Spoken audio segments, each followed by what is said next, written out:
Hey, remember back in the day when your internet was connected through the phone line? Ugh, the sound of dial-up still haunts me in my sleep. Well, we've come a long way since then, and chances are that you're watching this video through Wi-Fi right now. So, how did we get here anyway? Just hop into my time machine and I'll show you. The roots of Wi-Fi go way back to the 1940s. That's when a popular Hollywood actress and inventor by the name of Hedy Lamarr came up with a way to prevent radio signals from being tampered with. That was a pretty important goal, since back then, radio-controlled torpedoes could easily be intercepted and change their course, which meant a huge fail for the Navy submarines. So she came up with the brilliant idea of frequency-hopping signals, where people who controlled them could jump from one frequency to the other and make those torpedoes practically immune to radio interference. Now, grab your double-knit blazer and let's fast forward to the 1980s. This is when personal computers had begun to enter our lives for good. But at that time, computers were connected to the internet through the infamous Ethernet cables.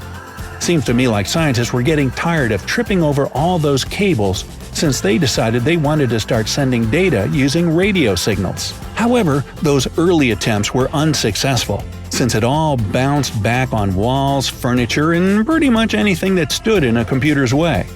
What scientists didn't know at the time was that the problem had been solved a decade before PCs were even invented. It all started back in the 1970s, with electrical engineer Dr. John O'Sullivan, also known as the father of Wi-Fi. At the time, he and his team were trying to detect radio signals from distant black holes in space, and they came up with complex equations called fast Fourier transforms. Unfortunately, they couldn't detect those black holes, and they put all their equipment back on the shelves to sit and collect dust. Surprisingly, 20 years later, Dr. O'Sullivan and his co-workers decided to give wireless networking a chance, and those forgotten complex equations would play a key role in the invention of Wi-Fi.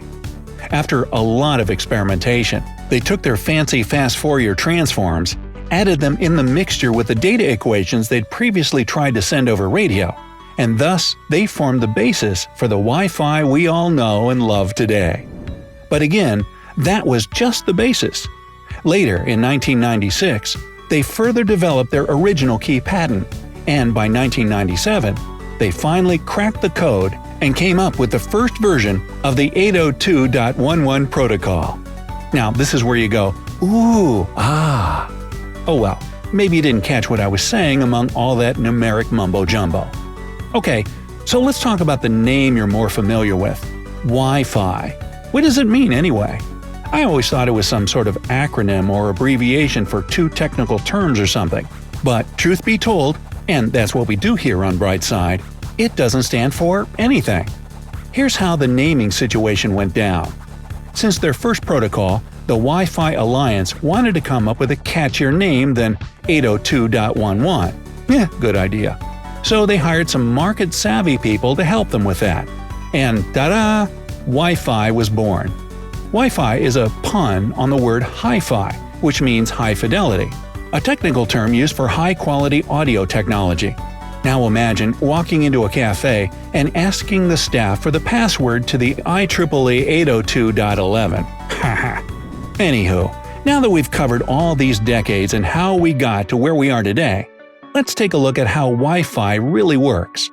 You already know that wireless internet helps you send and receive files, pictures, messages, and whatnot. But did you know that this is all via radio waves? Hey, don't forget about Hedy Lamarr and Dr. O'Sullivan. I told you all that stuff for a reason. Yeah, Wi-Fi uses radio waves to transmit data between your router, which is your Wi-Fi source, and your device, or the receiver. These frequencies are measured in gigahertz. To put all the sciencey stuff behind that in layman's terms, imagine this. You're sitting on the beach, enjoying the sun, and watching the waves crash on the shore. If you were to calculate the time between each wave crash, you'd be calculating the frequency of the wave. Let's assume that the time it takes for each wave to hit the shore is 1 second. That second is calculated by hertz. In other words, 1 Hertz equals 1 second. Now, 1 gigahertz equals 1 billion waves per second. If you could see that many ocean waves moving so fast, then you might want to scoot out of there and head for the hills. So the frequencies Wi-Fi routers use are 2.4 or 5 gigahertz per second, which is why data gets transferred so quickly to your phone. When it comes to speed, the 5 GHz frequency sends information faster over shorter distances, whereas the 2.4 GHz router covers farther distances but goes slower. You also have to keep in mind the interference from other devices in our homes that also use the 2.4 GHz radio frequencies. For example, if you have baby monitors, garage doors, microwaves, cordless phones, and wireless cameras, they can interfere with your Wi-Fi. And this kind of interference can reduce the speed, or you might lose your internet connection altogether. Uh-oh. Hold off before you microwave some popcorn while binging on some Brightside videos. Although, the latter 5 GHz wireless frequency has 23 channels available to send all your information. Therefore, it doesn't let any of those home devices cause connectivity issues. When you turn your phone or computer on and get on the internet, all the information you'd like to access is broken down into binary code. You've probably heard of this computer language made up of zeros and ones. And when you access something through Wi-Fi, then that binary code is transformed into wave frequencies. If you're trying to visualize how this process works exactly, think of it this way. Imagine you're trying to send an embarrassing picture you took on your birthday to your best friend for a laugh. When you hit send, the photo is broken down into smaller pixels or packets and travels around different routers until it reaches your friend. Then these packets are quickly reassembled like a puzzle, and your friend can finally see the photo and giggle accordingly. All that happens with pretty much anything you try to send, be it videos, recordings, even my voice in the animation you're seeing right now. Whoa! Mind blown. Do you ever wonder what it would be like if we could see all these radio frequencies swirling around the room? I picture myself sitting comfortably on the couch, watching cat videos, getting work done of course, and suddenly all these waves become visible and I can see everything. I see the little packets of data going from my router to my phone, all those pixels and colorful frequencies drifting through the air. Everything would be traveling around me like a long exposure photo in slow motion, kind of like a little rainbow storm right in my living room. Now, I know what you're thinking. Okay, maybe I don't, but I can take a guess. If we're truly surrounded by all these radio waves, what does it do to our health?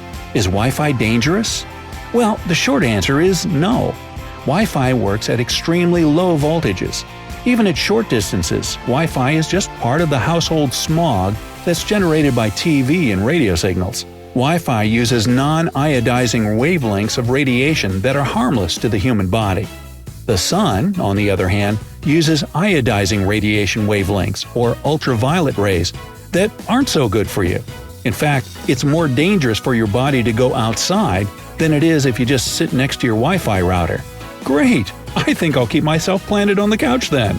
And to put your mind at ease a bit more, according to the World Health Organization, there is no scientific evidence to confirm that exposure to low levels of electromagnetic fields has any negative effects on our health. Okay, now that we've all calmed down and taken off our aluminum foil hats, let's talk about why your Wi-Fi signal drops in certain places around your house. Wi-Fi works just like light and sound. The further you are away from the router, the less energy you get. A typical router works at about 100 feet in every direction. As for what can block it, that's pretty much anything that conducts electricity, like metal, water, mirrors, and even our bodies, since they mainly consist of water. For example, if you stand between your router and your device, you might notice a signal drop. Sometimes, even thick brick walls and concrete can hinder the signal. You just probably won't notice the difference since it's teeny tiny. Another highly technical scientific measurement, just smaller than a tad. And there you have it, folks. Now you know a little more about the Wi-Fi you spend hours and hours on each day. Perhaps you'll appreciate it that much more, especially if you were around during the dark days of dial-up. I still thank my lucky stars each time I hop online within a fraction of a second. So, are you as addicted to Wi-Fi as I am? Let me know down in the comments.